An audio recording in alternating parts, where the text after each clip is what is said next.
Assalamualaikum warahmatullahi wabarakatuh. Hari ini kita akan review iPhone 14 Pro.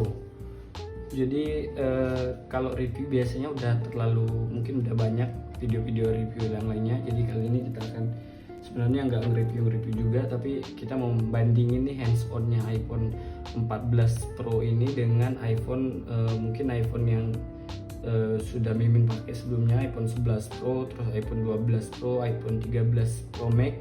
Itu akan disandingkan gimana sih kalau hands-on-nya iPhone ini. Nah, untuk fiturnya kayaknya sudah dibahas lengkap oleh Apple sendiri, bahwa ada Dynamic Island-nya, terus ada fitur-fitur lainnya. Jadi di sini kita cuma mau review singkat aja gimana sih untuk saat dipegang handphone ini enak atau enggak. Jadi ini iPhone 14 Pro. Kondisinya kita beli second ya. Ini karena di Indonesia juga belum ada. Jadi ini kita beli yang enggak nanggung-nanggung, 1 terabyte. Di sini bisa dilihat 1 tera.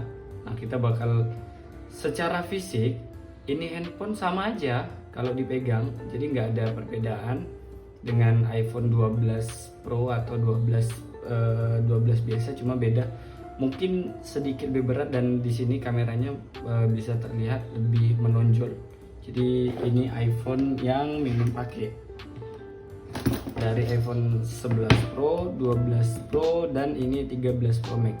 Nah, dari sisi kamera itu terlihat jauh kalau yang di 12 ya, yang untuk seri 12 itu dia sedikit ke dalam. Nah, kalau yang untuk seri 14 itu dia memang agak sedikit keluar karena sensornya lebih besar. Dia udah pakai 48 megapiksel. Nah, di sini masih pakai 12. Mungkin ada perbaikan jadi sedikit lebih besar. Dibandingkan dengan iPhone 13 Pro Max juga, ini terlihat kameranya memang lebih besar. Dari ukurannya memang lebih terlihat keluar, menonjol sekali. Nah, ini untuk iPhone 13 Pro Max ini tidak terlalu menonjol seperti iPhone yang 14 Pro Max, 14 Pro. Ini menonjol sekali ya di sini terlihat. Nah, apalagi disandingkan dengan iPhone 11 Pro. iPhone 11 Pro ini hampir rata dengan casing. Nah, secara fisik yang membedakan hanya itu. Kemudian untuk dari tombol-tombol di sini, jadi kalau untuk iPhone 12 ya, untuk 12 itu dia sedikit lebih ke bawah. Ini nggak bisa kita sandingin dengan 13 karena ini 13 Pro Max. Nah, ini kita sandingkan dengan iPhone 12 Pro dengan 14 Pro. Jadi di sini kalau untuk yang iPhone 12 Pro itu dia sedikit lebih ke atas untuk tombolnya. Nah, kemungkinan ini kalau misalnya mau pakai casing iPhone 12 itu nggak bisa. Tapi nggak tahu ya, mungkin bisa di komen buat yang mungkin yang pakai iPhone 13 Pro mungkin bisa pakai case atau enggak. Nah, dari sisi samping sepertinya terlihat sama, tidak ada yang beda.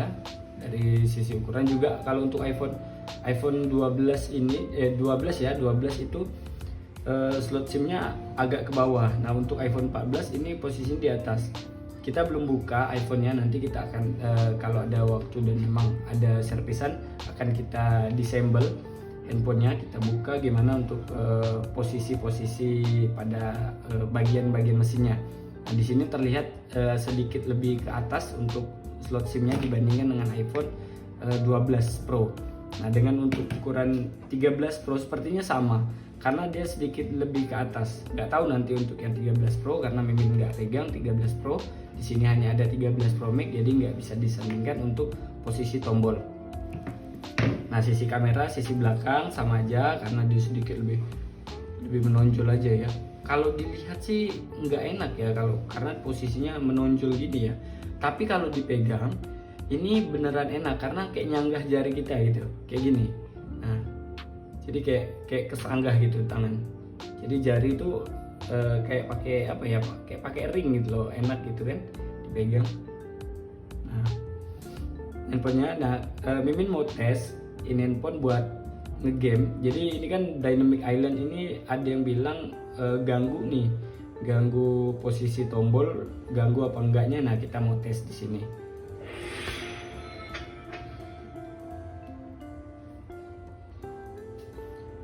Tesnya pakai WiFi ya, jadi nggak bisa disandingkan dengan mungkin dengan dengan pakai seluler panasnya atau enggak, karena di sini kita pakai wifi only.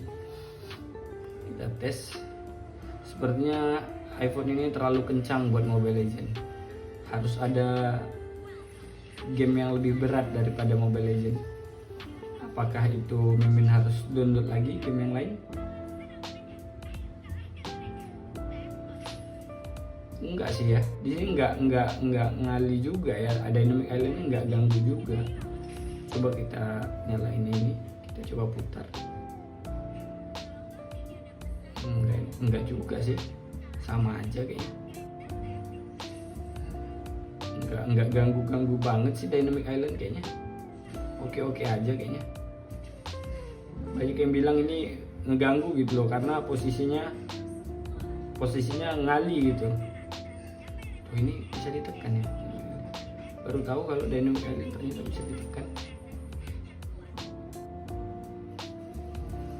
Ya sama aja sih kayak iPhone 12 Pro, iPhone 13 Pro buat ngegame.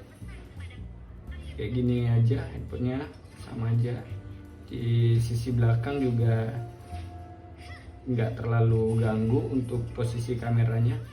Nah, iPhone ini lebih ini ya, kalau misalnya yang untuk seri ke atas ini sering kepegang nih, jadi sering bercak. Jadi kalau kita mau buka kamera mesti dilap dulu, sering-sering kita lap. Jadi kalau nggak dilap ini buram banget, jadi nggak bisa langsung begitu cepat mau langsung foto itu nggak bisa. Oh iya, satu lagi, ini juga baru sadar ternyata flashnya bulat ya. Keren ya flashnya ya. Jadi putih terus ada tengah itu warna kuning. Untuk yang iPhone 13 juga kayak gitu. Jadi ada dua warna, tapi yang di iPhone 14 ini satu warna aja di posisi tengah. Lanjut.